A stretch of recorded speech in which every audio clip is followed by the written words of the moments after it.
কথাটা হচ্ছে যে মে মাসে 9 তারিখ হয়ে গেল, আমাদের এখনো ফেসবুকে টাকা ঢুকলো না। আমরা বিচার চাই।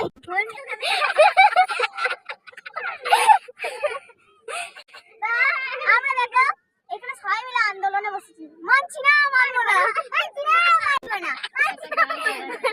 আপনারা কিছু ব্যবস্থা করুন। দেখে নাও সবাই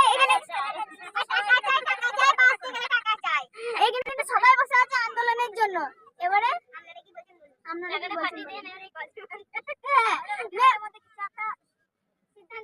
কারণ আমাদের রবিবার বৃষ্টি করার প্ল্যানিং আছে, তো সেই জন্য বৃষ্টি করতে হবে।